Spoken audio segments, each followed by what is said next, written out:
Salut à vous. J'ai travaillé sur un format de communication avec les collègues enseignants de l'école qui innovent et j'ai proposé à Guy de mettre en place tout simplement une base de données sous Moodle. Et en fait, ce matin, j'ai passé un petit peu de temps pour tout simplement créer un petit espace de recensement de l'innovation pédagogique sur le Moodle. Donc vous l'avez devant vous. Moi, je l'ai mis dans Espace enseignant. Et dans Espace enseignant, je propose que Guy envoie un courriel à tous les relais euh, dans l'école pour finalement transmettre ce lien vers ce formulaire de recensement des innovations pédagogiques. Alors l'avantage de Moodle, c'est qu'il va nous permettre de mettre en avant la définition que Jacques et David ont construit et aussi de pouvoir intégrer le formulaire. Donc je vous montre la forme et ce qu'on doit voir ensemble, c'est surtout le fond, parce qu'il y a encore des petites choses à valider. Voilà, donc recensement des innovations pédagogiques à l'INSA Strasbourg et recenser votre innovation pédagogique, pourquoi, comment et 3 entrées, à savoir l'entrée de qu'est-ce qu'une innovation pédagogique et j'ai mis un petit accordéon pour ne pas surcharger la page de texte qui était la préoccupation de Jacques de mémoire. Tentative de définition, l'importance du contexte, les leviers et les obstacles. Et la deuxième partie, c'est bien le formulaire de recensement. Alors ce formulaire de recensement, j'aurais besoin de le faire avec vous parce que la manière dont on va recenser nécessite que vous la validiez.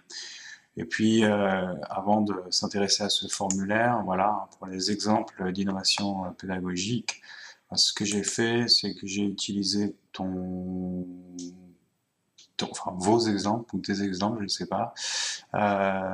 Et en fait, voilà, j'ai fait un, un petit diaporama interactif sous, comment ça s'appelle, sous Moodle. Voilà, avec des exemples d'innovation, rythmer un cours magistral en diversifiant les activités. On a le menu ici, l'appui sur la controverse, le repérage d'erreurs, ou l'apprentissage par problème. Bon voilà, donc c'est une forme un petit peu interactive. Et pour revenir donc à notre formulaire, ce que je propose donc, c'est que nous construisions, enfin que je construise une base de données. C'est vous qui me donnez, enfin en tout cas qui validez les entrées et les propositions de réponse de cette base de données. Comme ça me fait la possibilité de promouvoir l'outil base de données, vous l'avez compris, auprès des collègues qui seront des enseignants innovants. Et je vous propose de voir un exemple de base de données. Voilà, voici le formulaire type. J'en ai construit un brouillon, au brouillon, j'insiste, c'est vraiment un brouillon. Mais ça me semble une bonne manière de recueillir les informations des collègues parce que c'est assez ouvert. On peut avoir des boîtes de texte, on peut avoir des menus défilants où il faut choisir en fait finalement une des options qui est proposée. Et ça va permettre par exemple de faire des listes à puces. Et tout ça va être compilé sous la forme d'une base de données et donc on va pouvoir l'exporter sous Excel et Guy va pouvoir finalement, par les critères, un certain nombre de critères, sélectionner les informations qui l'intéressent et faire des copier-coller sûrement dans ces autres Excel, les documents qu'on lui demande de compléter pour la CTI et j'en passe. Pour nous aussi, l'avantage, c'est qu'on va pouvoir compiler des informations sur cette base de données d'année en année, puisqu'on pourrait, par exemple, réouvrir cette base de données pour l'année prochaine, l'année d'après, et on aurait une compilation de données. Ça donnerait un petit peu de perspective, plutôt que d'utiliser un fichier Excel chaque année. Alors, le résultat d'une base de données, vous allez me dire que c'est très moche, c'est vrai, mais c'est pratique. Voilà, donc j'ai compilé des informations fantaisistes, sur voilà, des innovations. Et par exemple, dans ma base de données, je demande à quelle date cette innovation a été mise enfin, à quelle date cette information a été mise en ligne, le 11 avril 2019. La spécialité, ça a disparu, mais la spécialité, ça sera par exemple Topo, ça sera GC, GCE, et j'en passe. Enfin, les 12 spécialités de l'école, plus quelques autres possibilités de choix. L'intitulé du cours, le niveau du cours, quelques mots-clés du cours, ça je pense l'enlever. Le contact, alors rien d'obligatoire, on n'est pas obligé de mettre un contact. Et puis après, il y a toute cette partie ici sur laquelle j'ai besoin de vous, qui sera relative aux innovations où il faudra les caractériser finalement. Voilà, donc ça se présente comme ça pour un collègue, ça se présentera à peu près comme ça pour un collègue qui voudra rentrer son innovation. Il mettra la date à laquelle il la met en ligne, donc aujourd'hui on est le 15. Il mettra sa spécialité, donc il pourra cocher voilà, une case, je l'ai fait ici, il cochera la case par exemple électif ou FitMecha, et puis s'il en a deux, normalement, il peut cocher plusieurs spécialités. L'intitulé du cours, donc le nom du cours, le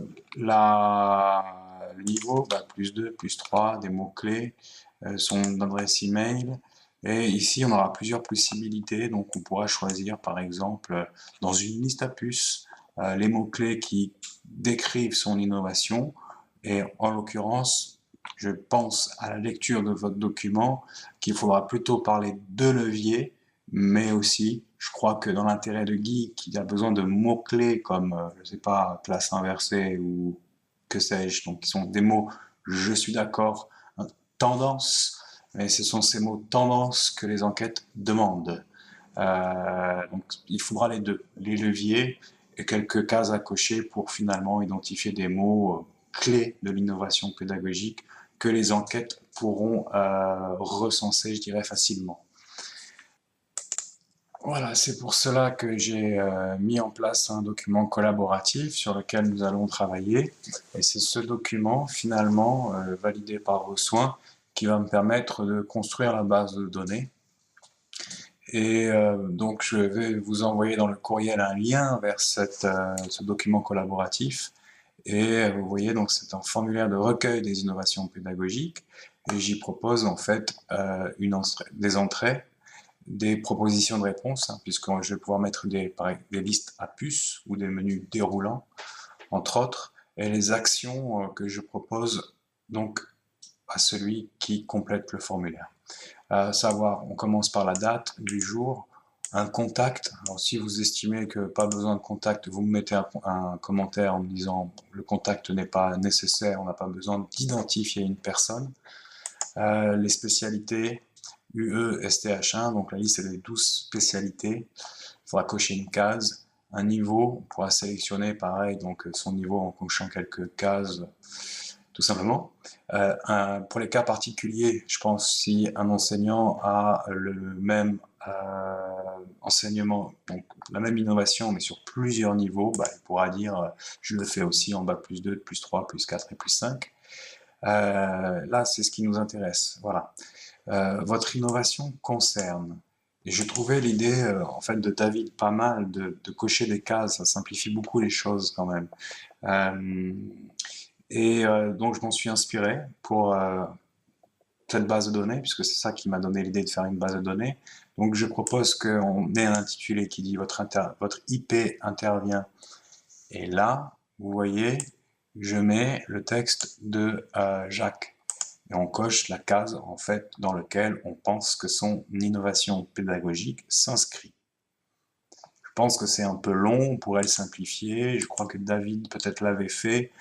Bon, je sais pas. Vous êtes juge comme moi de voir si ça fait l'affaire. Et après, je propose dans un deuxième temps d'associer un mot-clé à leur IP. Donc on sort du concept. On a vraiment besoin de mots-clés, alors vraiment tendance, parce que ce sont ces mots-clés que cherchent les enquêtes, faut pas le nier, je crois. Et finalement, dans le document de Guy, c'est ce qu'on attend de lui que de mettre ces mots, voilà, qui sont considérés comme des innovations pédagogiques. Donc les mots les plus courants, je les utilisais, vous avez devant vous, hein, ça peut être classe inversée, production de ressources par les étudiants, tout ce qui est avec hybride, c'est très à la mode, enseignement interactif, apprentissage par problème, les compétences, voilà, je sais que c'est technocentré, mais les tablettes, l'évaluation par les pairs, portfolio, puis la ludification. Là, sur ce point-là, si vous avez d'autres mots-clés pour garnir la liste et ouvrir les possibilités de choix, je vous laisse me les donner dans le document et je prendrai soin de les intégrer à la base de données. Puis là, j'ouvre un champ donc, où on pourra ajouter un mot-clé qui n'est pas dans la liste. Et puis les informations, tout simplement, qu'on souhaite nous mettre à notre disposition. C'est une proposition. Cette proposition est évidemment discutable, elle peut être discutée, mais le format base de données, c'est ce sur quoi on doit aboutir à la fin. Voilà, donc si vous pouvez me faire un retour sur le document, en espérant que le format vous convienne, pour que on ait ce recueil le plus facile à faire, tant du côté de celui qui va le compléter que de celui qui va l'exploiter, à savoir Guy. Voilà, je vous souhaite une bonne fin d'après-midi ou une bonne après-midi. Salut!